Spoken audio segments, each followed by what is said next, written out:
Bienvenidos a todos y a todas al encuentro 2 del núcleo 4, que tiene que ver con el abordaje de los estudios epidemiológicos. En esta clase, en este encuentro, con esta modalidad virtual, vamos a intentar profundizar sobre los tipos de diseños analíticos, en un primer momento en aquellos que son observacionales, como los casos y controles y los estudios de cohorte, y luego vamos a tratar de caracterizar los estudios analíticos experimentales. Vamos a seguir llevando la modalidad del encuentro anterior, que consta de caracterización, primero del tipo de diseño de estudio y luego ejemplos para que los puedan aprender de una mejor manera. Por último, al finalizar la clase, les vamos a presentar otro tipo de clasificación que, si bien esto lo abordamos en el encuentro pasado, donde hacíamos referencia a que existen varios tipos de clasificaciones de los diseños de estudios epidemiológicos, vamos a introducirlos en el texto de Hernández Ávila, que nos parece fundamental para tener otra perspectiva de cómo se clasifican los estudios.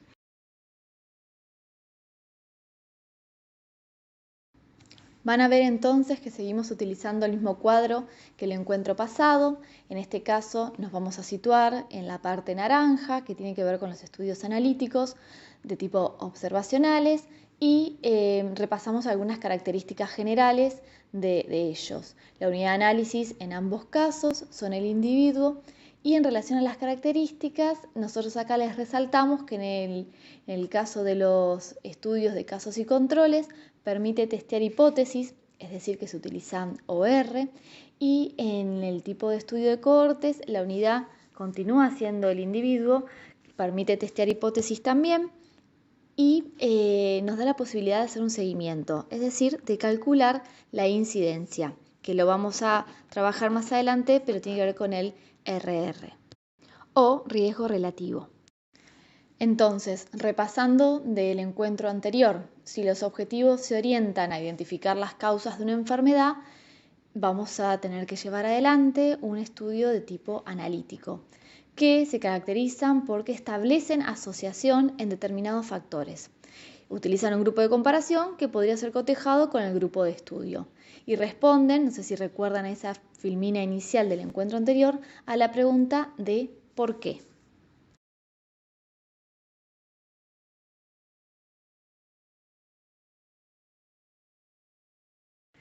Entonces, para introducirnos en los estudios analíticos observacionales, importante saber que la diferencia entre estos tipos de estudios está en la forma en que se seleccionan los grupos de estudio y de comparación.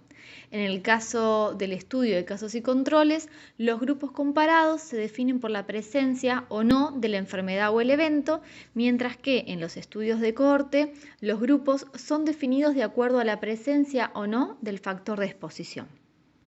Empecemos entonces a revisar más en profundidad los estudios de casos y controles.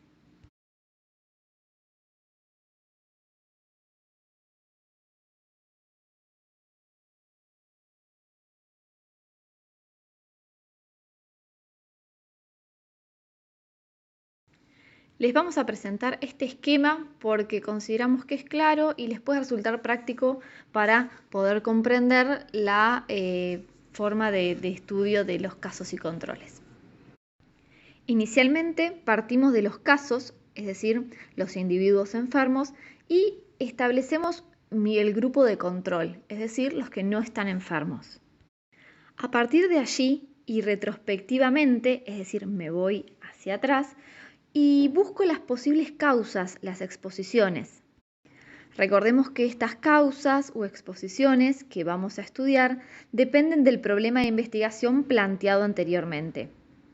Podría indagar sobre más de una exposición o incluso analizar si existe algún tipo de efecto conjunto entre dos exposiciones, pero recuerden que solo puedo sospechar de lo que conozco que existe.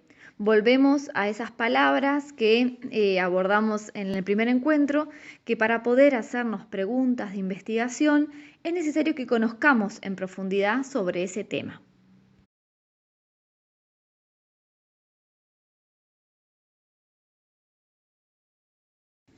Sabiendo entonces que la característica principal de este diseño epidemiológico es el criterio de selección de la población de estudio y que vamos a tener entonces casos y controles, partimos de un ejemplo como para poder entenderlo mejor. Imaginen que a partir de un estudio descriptivo se observa que hay una clara asociación entre el hábito de fumar y el cáncer de pulmón. Pero como sabemos que con un estudio descriptivo no podemos dar cuenta de esa causa, planteamos el problema, pero para ser abordado desde algún tipo de estudio analítico. Entonces, el planteo del problema sería: ¿el tabaco causa cáncer de pulmón? ¿Cuánto más riesgo tiene una persona que fuma en relación a otra que no fuma? Vamos a notar que en estos planteos del problema lo que apuntamos o hacia donde nos dirigimos es a poder cuantificar el riesgo. Lo que vamos a ver a continuación es cómo a partir del mismo problema de investigación, que sería existe una asociación causal entre fumar y el cáncer de pulmón, podemos plantear dos tipos de estudios: casos y controles o un estudio de cohorte. ¿Cuál decidamos hacer? Va a depender de los recursos, léase el dinero, el tiempo, y de la enfermedad, si es de larga evolución o si es muy rara. Por lo tanto, van a ver que vamos a ir explorando dentro de cada uno de estos tipos de estudio las ventajas y desventajas de cada uno de ellos.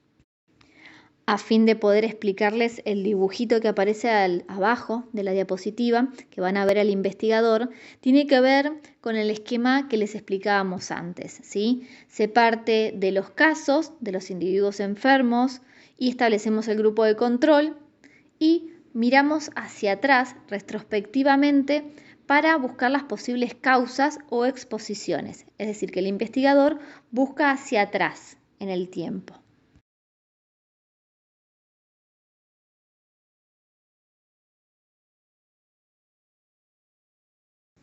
Para encontrar los casos, la fuente de información más frecuente son las historias clínicas y otro tipo de registros. Muchas malformaciones congénitas o síndromes genéticos son patologías poco frecuentes y suelen estar todas identificadas en registros específicos.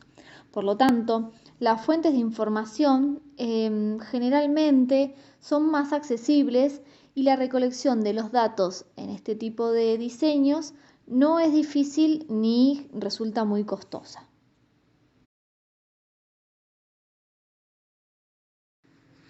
Es importante que se cumplan ciertas condiciones para poder establecer adecuadamente las relaciones de causalidad. Por lo que resulta necesario entonces ser bastante rigurosos en el criterio de selección de los casos y de los controles. El criterio de selección de los casos es la presencia de enfermedad. Y estos casos deben ser representativos de todos los casos de una población determinada. Mientras que los controles deberían provenir de la misma población fuente de los casos. Es decir, la prevalencia de exposición en los controles debería ser similar a la de la población en general. Dicho de otra manera, los controles deberían ser personas que podrían haber sido seleccionadas como casos si hubieran desarrollado la enfermedad.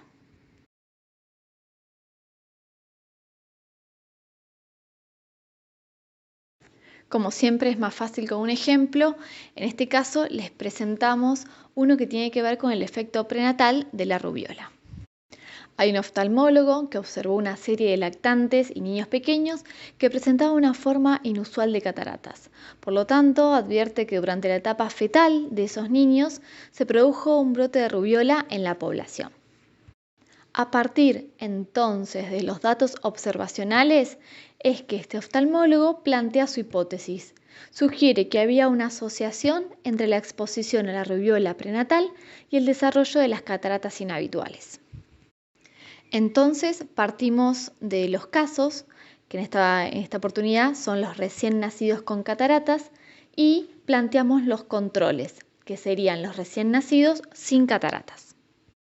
A partir de allí nos vamos para atrás en el tiempo para buscar una exposición, una causa. ¿Y qué habría que completar entonces en esos cuadros donde dice expuestos y no expuestos? Es decir, ¿cuáles fueron los expuestos y cuáles no? En esta oportunidad vamos a completar en los en los expuestos a las madres que tuvieron rubiola en el embarazo y en los no expuestos a las madres que no tuvieron rubiola en el embarazo. Esto tiene que ver porque existieron recién nacidos con cataratas cuyas madres no tuvieron rubiola y recién nacidos sin cataratas cuyas madres sí tuvieron rubiola.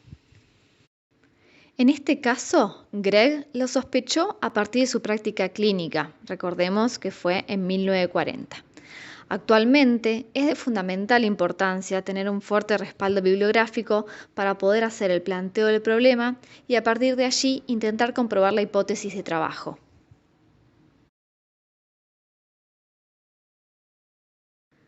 Para cuantificar la fuerza de asociación de un factor de riesgo y una enfermedad, en los casos y controles se utiliza el odds ratio.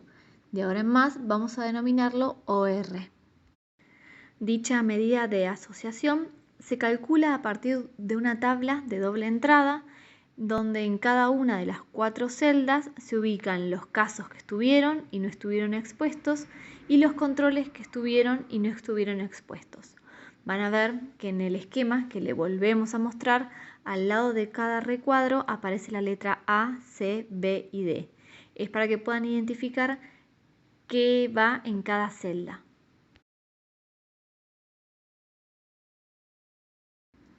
¿Cómo se hace una tabla de doble entrada para calcular el OR?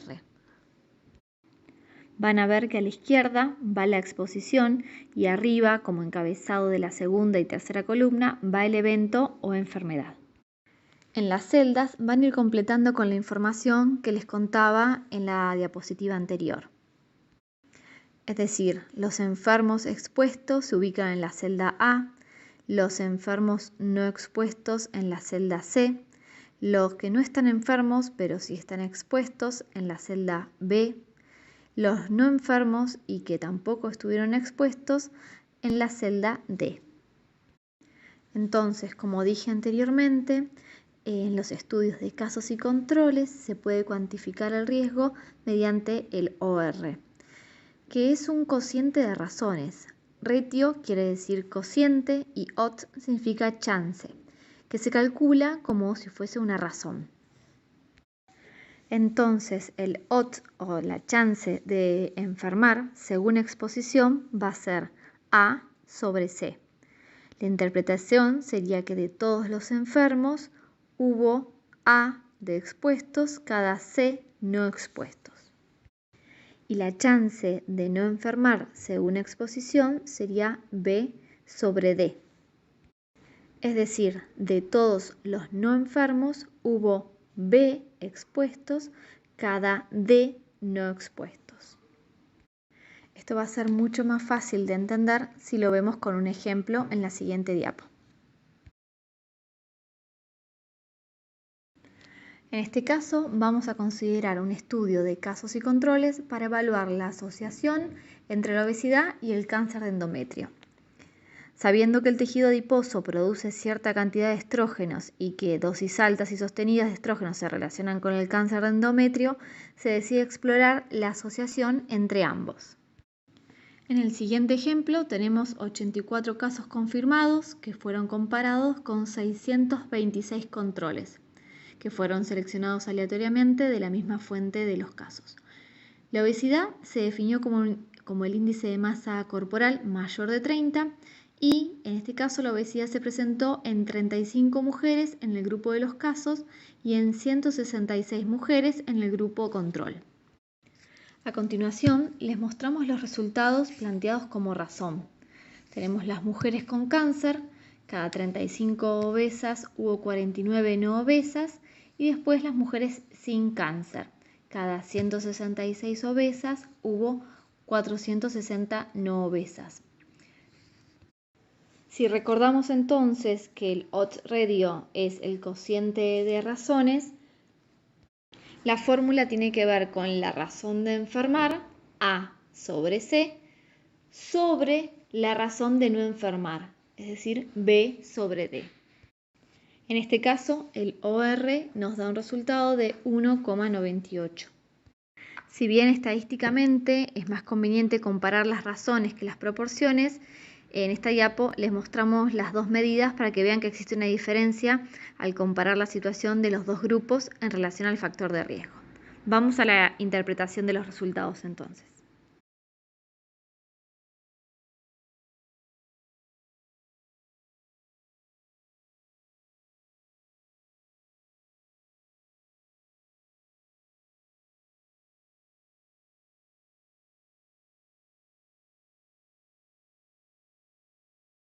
Vamos entonces con las ventajas y limitaciones de los estudios de casos y controles.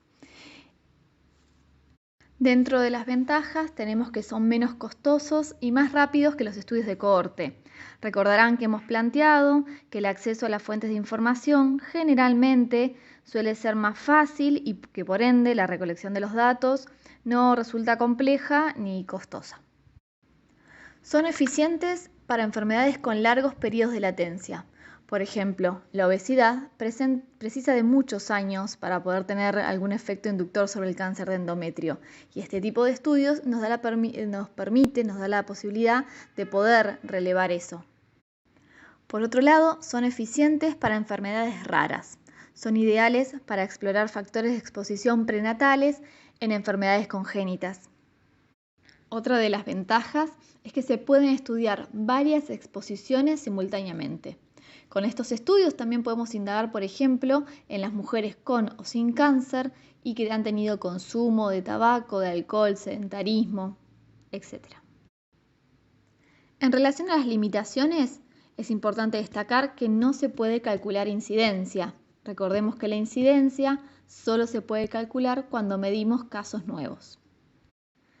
Tampoco podemos establecer la secuencia temporal. Veámoslo con un ejemplo. En un estudio de casos y controles donde se comprueba la relación entre sedentarismo y enfermedad coronaria, vamos a tener una situación en la cual no sabemos si el paciente tiene enfermedad coronaria porque fue sedentario o es sedentario porque si hace ejercicio comienza con dolor de pecho. En este tipo de estudios es muy difícil definir correctamente los casos y los controles y esto puede llevar con cierta frecuencia a que existan sesgos. Y en relación a esto último también es que vamos a notar que una de las limitaciones son los problemas para definir la población de casos y la de los controles, ya que puede ser dificultoso definir la población fuente de los casos.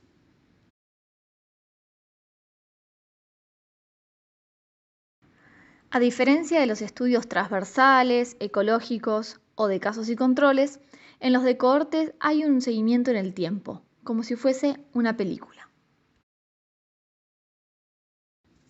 ¿Qué es una cohorte? Es un grupo de individuos que comparten la misma experiencia y que están seguidos por un determinado periodo de tiempo.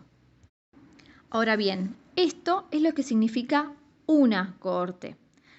Pero un estudio de cohortes estudia dos cohortes.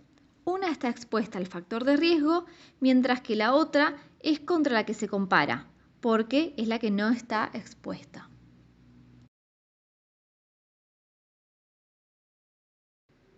Entonces, volvemos al esquema para que les resulte más fácil. En un estudio de cohorte, el investigador selecciona un grupo de individuos no expuestos y un grupo de individuos expuestos y realiza un seguimiento de ambos para comparar la incidencia de una enfermedad en ambos grupos. El diseño puede incluir más de dos grupos. Siempre vamos a partir de personas sanas. Ahí en el esquema dice personas sin enfermedad, pero lo importante es que ustedes reconozcan que son personas sin el evento que estamos estudiando. ¿Por qué aclaro esto?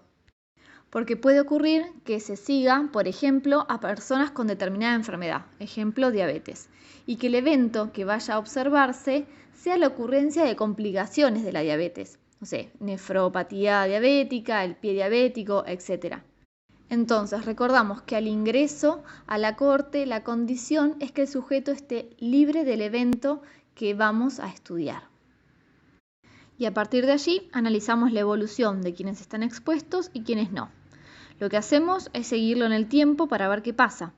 Y a medida que va pasando el tiempo, voy viendo en cuántas personas de las que estaban expuestas aparece la enfermedad. También van a enfermar personas que no estaban expuestas, pero probablemente con menor frecuencia. Recordemos que en los estudios de cohorte, por definición, calculamos la incidencia. Vamos entonces con la siguiente tabla. Al inicio del estudio, ninguno de los individuos incluidos en ambos grupos tiene la enfermedad o el daño en estudio. Y para responder a la pregunta acerca de si la exposición influye en el desenlace, habrá que comparar la incidencia de los casos nuevos entre ambos grupos. Ahora bien, estén atentos a qué dato se pone en cada celda, porque este esquema difiere del esquema de casos y controles en términos de la información de la celda A, la celda B, la celda C y la celda D. En este caso, en la celda A van a ir aquellos casos que estuvieron expuestos y que han enfermado, mientras que en la celda D van a ir aquellos que estuvieron expuestos pero no enfermaron. En la celda C van a ir aquellos que no estuvieron expuestos y sí han enfermado, y en la celda D aquellos que no estuvieron expuestos y que no enfermaron. La idea es comparar cuál es la incidencia de enfermedad en los que estuvieron expuestos a determinado factor y la incidencia de enfermedad en aquellas que no. Porque hay personas que se enferman igual aunque no hayan estado expuestas. Es como si calculáramos dos tasas de incidencia. La incidencia en expuestos, que es A sobre A más B, y la incidencia en no expuestos, que es C sobre C más D. Y el RR, o riesgo relativo, es un cociente entre ambas. Veámoslo mejor con un ejemplo. En este estudio de cohortes, durante 3 meses se estudiaron 200 mujeres que habían iniciado el trabajo de parto. De las 95 mujeres que fueron inducidas, hubo 60 que terminaron en cesárea, mientras que las 105 que no fueron inducidas, hubo 40 que terminaron en cesárea. Veamos la tabla. En evento presente tenemos a la cesárea y en evento ausente vamos a poner en esa celda el parto vaginal. En este caso, la exposición es la inducción con goteo de oxitocina y por ende los no expuestos serían las mujeres que tuvieron la evolución espontánea. Vamos entonces a ver las tasas de incidencia. En la primera, que tiene que ver con la incidencia en expuestos, tenemos 60 sobre 95. Recordemos que es A sobre A más B. Luego está la incidencia en los no expuestos, que es C sobre C más D, en este caso 40 sobre 105. Y por último, el riesgo relativo, que es el cociente entre ambas. En este caso es 63,15 sobre 38,09, lo que da 1,68. Vamos a la interpretación. Las embarazadas que tuvieron inducción del parto tuvieron 1,68 veces el riesgo de terminar en cesárea respecto de aquellas con evolución espontánea del trabajo de parto.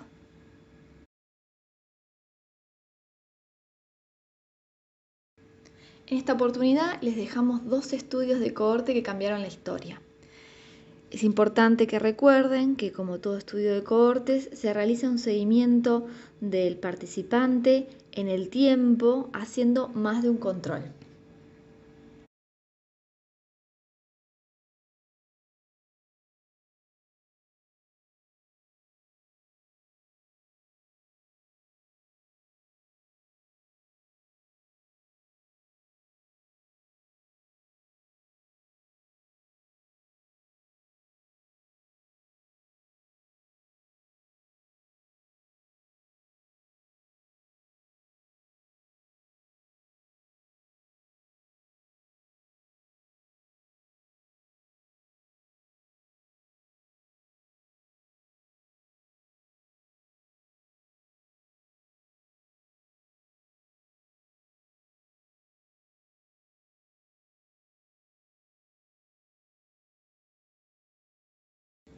Ventajas y limitaciones de los estudios de cohortes.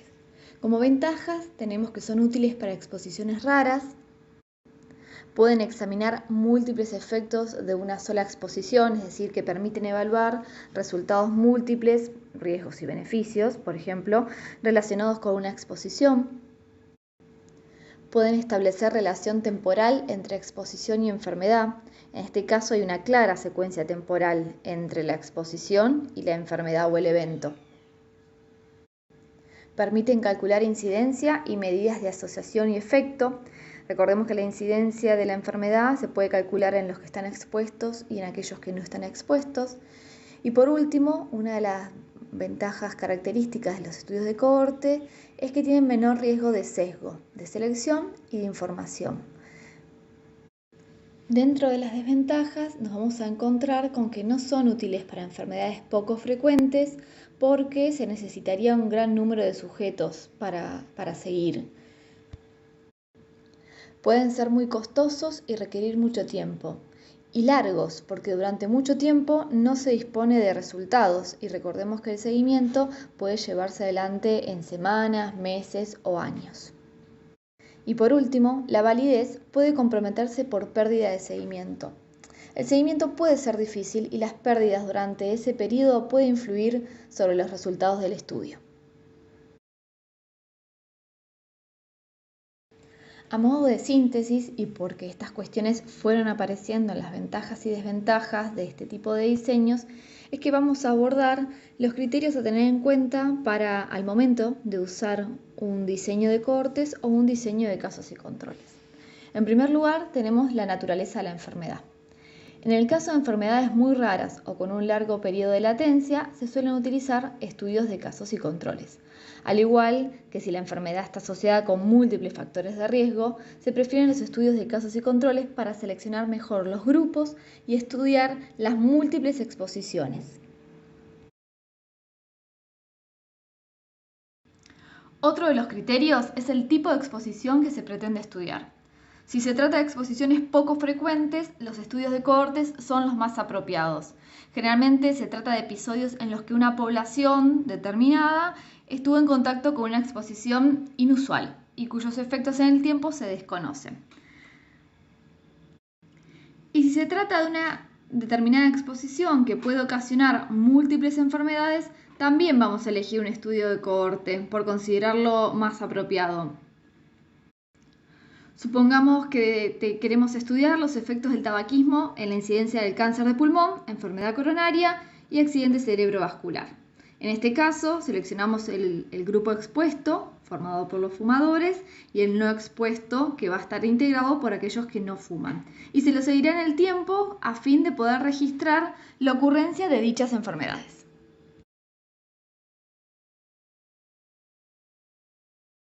Por último, y no menos importante, tenemos este criterio que tiene que ver con la disponibilidad de los recursos. Por un lado, los recursos que tienen que ver con los registros precisos y exactos, que como les dijimos anteriormente, es una de las principales limitaciones. Por lo tanto, se debe tratar de construir y tener y contar con base de datos los más completas y actualizadas posibles.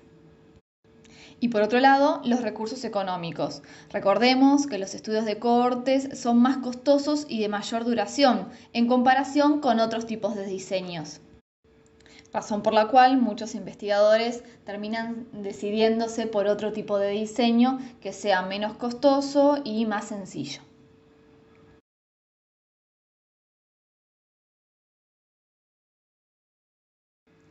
Antes de profundizar sobre los estudios experimentales y que realicen la actividad práctica, no queríamos dejar de mencionar lo mismo que les comentábamos en el encuentro anterior, que existen distintas maneras de clasificar los estudios, es decir, diversos esquemas para agrupar y caracterizar los estudios epidemiológicos.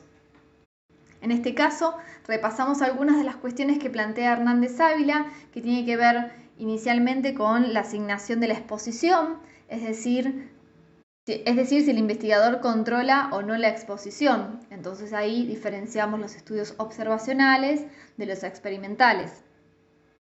Por otro lado, tenemos también el número de observaciones por individuo. Si pensamos en un estudio de cohorte, en esta característica nos va a dar que es de tipo longitudinal, porque se hace más de una medición. mientras que algunos estudios de tipo descriptivo suelen ser transversales, es decir, que hacemos solo una medición.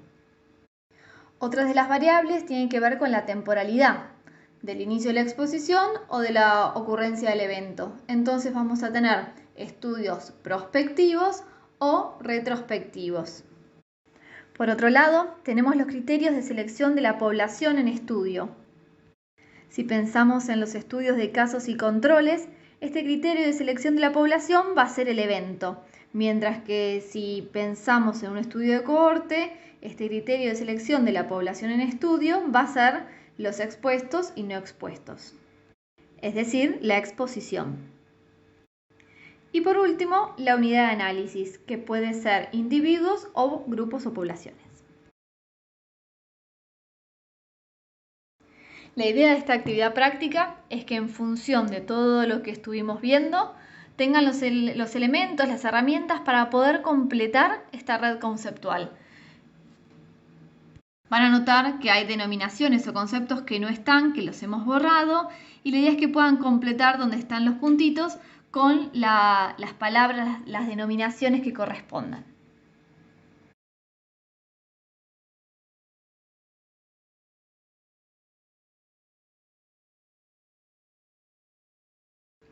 Bueno, ahora sí estamos en condiciones de zambullirnos en los estudios experimentales.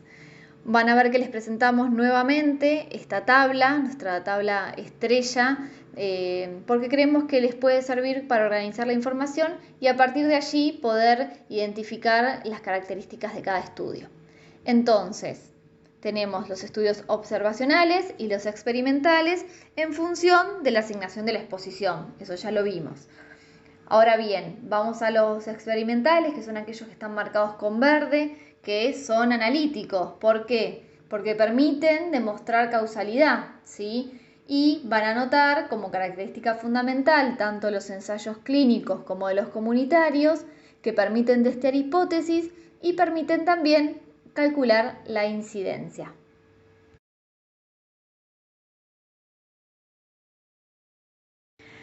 La característica principal de los estudios experimentales es que el investigador asigna en forma aleatoria a la exposición, es decir, manipula la exposición o intervención.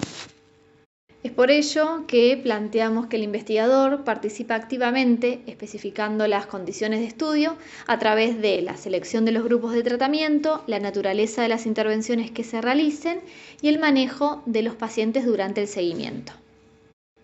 El experimento puede, por ejemplo, consistir en eliminar un factor dietético potencialmente inductor de alergia o someter a prueba un tratamiento nuevo en cierto grupo de pacientes.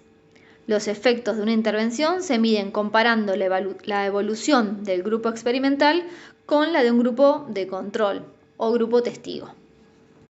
Dentro de las ventajas de estos estudios vamos a encontrar que proporcionan un mayor control del factor de estudio, que la asignación aleatoria tiende a controlar los factores pronósticos que pueden influir en el resultado y por ende se aísla el efecto de la intervención.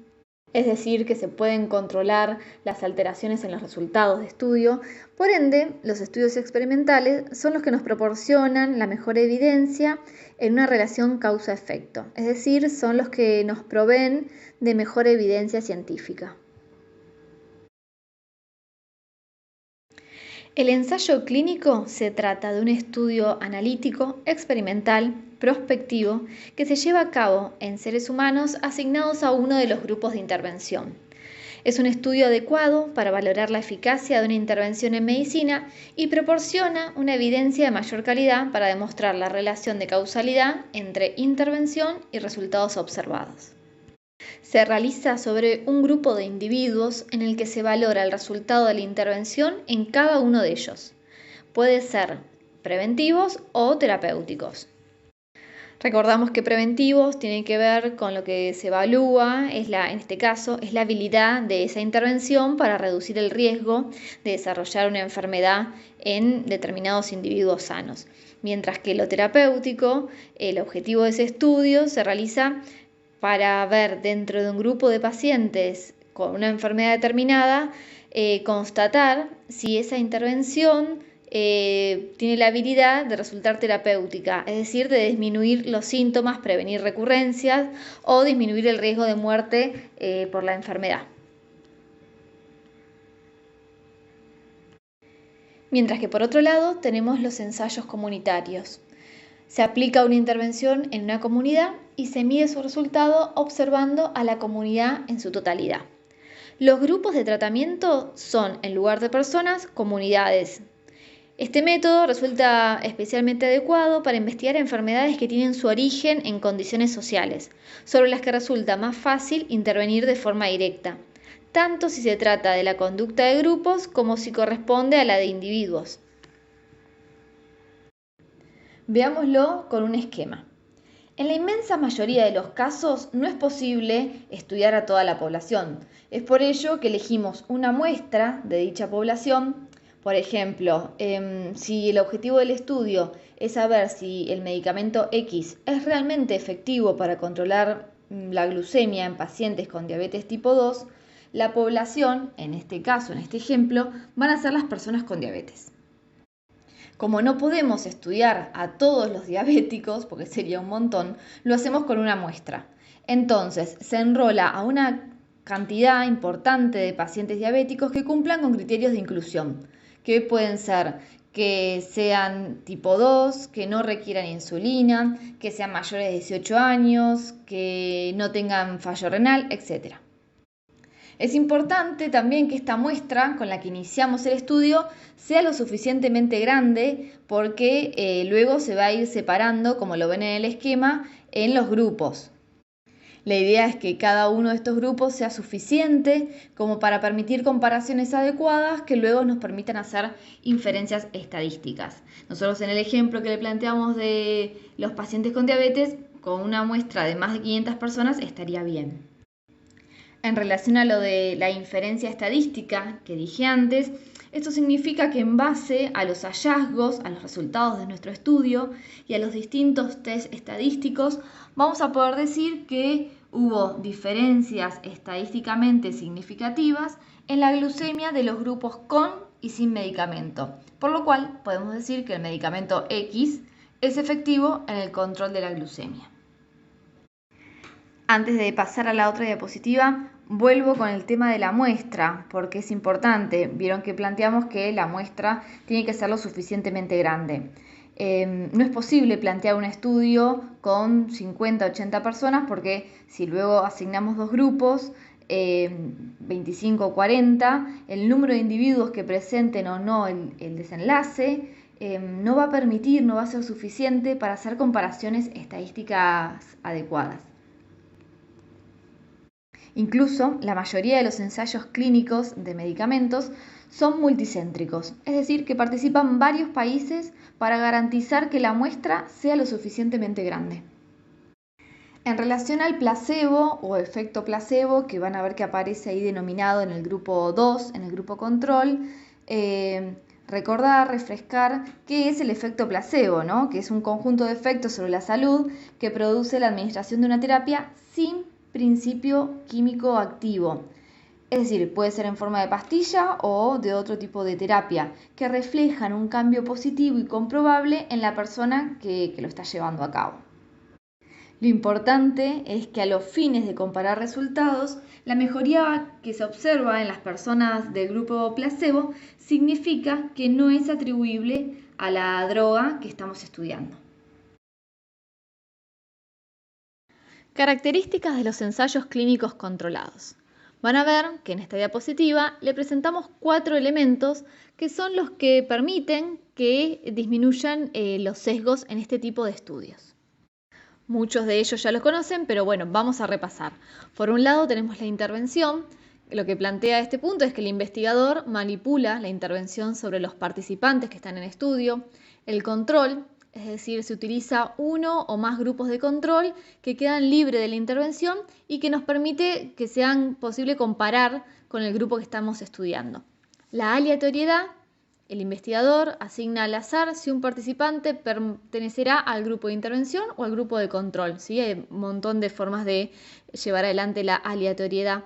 Y por último, el cegamiento, que generalmente es doble ciego. ¿Qué significa? Que tanto el investigador como el paciente, el investigador o el médico, y el paciente desconocen el grupo de asignación al cual han sido ubicados. Si bien lo vamos a ver más adelante en una pirámide que grafica de alguna manera los niveles de evidencia científica, queríamos resaltar que por estas características que hacen que se disminuyan los sesgos, hablamos que este tipo de diseño proporciona la evidencia de mayor calidad acerca de la relación causal entre una intervención y el efecto observado. ¿Qué es un ensayo clínico controlado? Es un estudio sistemático, científico, planificado, que determina si un nuevo medicamento u otra intervención es eficaz para los seres humanos. Si bien en este tipo de estudios puede participar cualquier persona sana o enferma, generalmente se hace sobre enfermos. Como son estudios muy costosos, siempre son patrocinados. ¿Qué significa? Que una compañía, institución u organización supervisa y paga por la realización de este ensayo clínico.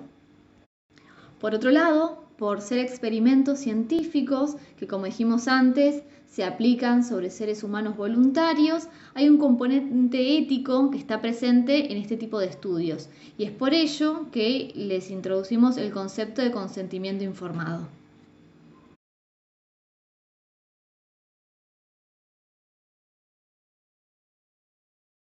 Este es un ejemplo que les dejamos para que puedan después revisarlo más tranquilos y tranquilas, pero bueno, mencionarles que aparecen los objetivos, hay un objetivo primario y otros secundarios, hay un criterio de elegibilidad de los participantes, se hace mención también en qué fase se encuentra el estudio. Recuerden que pueden ser fase 1, 2 y 3. En este caso, los médicos comparan el tratamiento del ensayo clínico con el tratamiento convencional. Y en relación a los países participantes, recuerden, como dijimos anteriormente, que es un estudio multicéntrico, es decir, que están planeados y ejecutados por distintas instituciones u hospitales en diferentes países, pero bajo un protocolo unificado. Y por último aparece el patrocinador, que como mencionamos en la filmina anterior, en la diapositiva anterior, tiene que ver con algún organismo, alguna institución que de alguna manera invierte, paga los costos de este tipo de estudios. ¿Qué es un ensayo comunitario? Este tipo de estudios incluyen intervenciones sobre bases comunitarias amplias, es decir, se diferencian de los ensayos clínicos porque no se llevan a cabo de manera individual, sino sobre una determinada comunidad o grupo de personas. Volvemos entonces a pensar en aquel esquema que presentamos en las diapositivas iniciales, en donde elegimos a la comunidad o las comunidades, las dividimos en dos grupos, una va a ser la comunidad de intervención y la otra la comunidad de control. La primera es la que será objeto de las acciones de un programa de intervención y la segunda seguirá de una manera habitual o natural. Pensando nuevamente en las clasificaciones de este tipo de estudios, vieron que les planteamos que hay diferentes autores y por ende diferentes clasificaciones de los mismos. Este tipo de diseño suelen ser cuasi experimentales para algunos autores porque plantean que existe manipulación pero no aleatorización.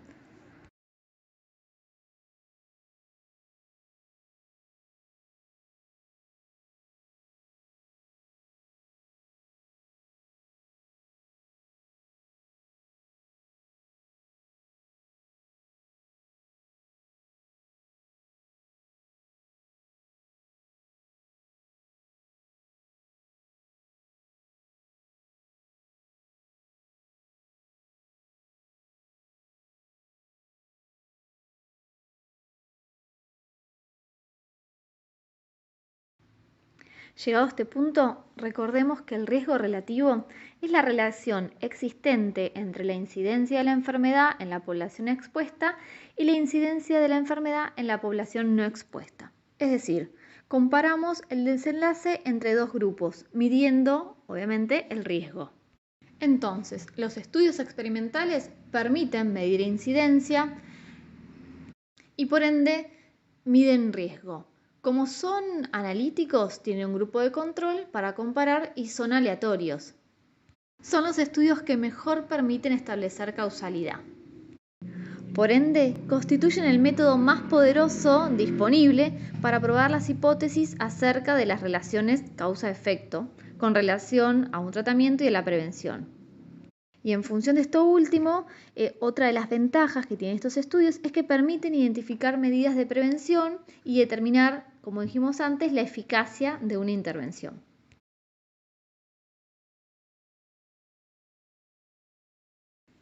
El grado de evidencia científica de los estudios de investigación se valora mediante escalas que permiten clasificarlos de manera jerárquica según el rigor del diseño. La estructura de esta pirámide depende de la posibilidad de sesgos que se introduzcan y de la capacidad del estudio de poder obtener relaciones causales.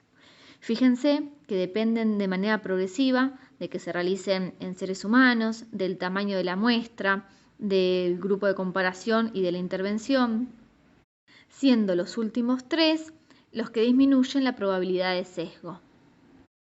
Por todos estos motivos, los estudios experimentales van a ver que de todos los que estuvimos viendo son los que mejor evidencia científica proveen. Si bien esta pirámide con los niveles de evidencia científica nos permiten que ustedes puedan de alguna manera integrar todos los estudios que venimos viendo, nos parece importante aclarar que hay muchas críticas y un gran debate en torno a esta corriente porque otorga un lugar secundario a los estudios observacionales.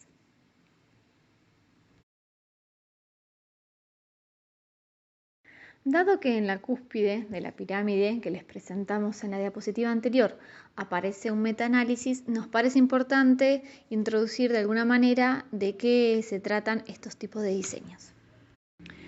Los metaanálisis son estudios que tienen la finalidad de compilar toda la información disponible, es decir, que implican una revisión sistemática, la cual se evalúa a través de técnicas estadísticas o matemáticas.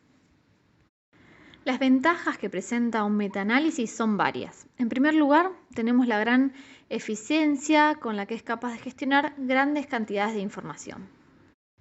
Otro punto positivo es el elevado tamaño muestral con el que se puede trabajar, con la consecuente repercusión que esto tiene sobre la solidez de los resultados obtenidos. Por otro lado, la metodología del metaanálisis está alineada con el método científico, posibilitando de esta manera que otros investigadores puedan verificar y replicar las conclusiones. Además, los resultados que ofrece esta metodología, al provenir de un análisis estadístico, son precisos, objetivos y contrastables. Finalmente, las técnicas estadísticas que se emplean en los metaanálisis permiten analizar las fuentes de heterogeneidad en los estudios analizados y detectar qué características de los estudios pueden explicar estas diferencias.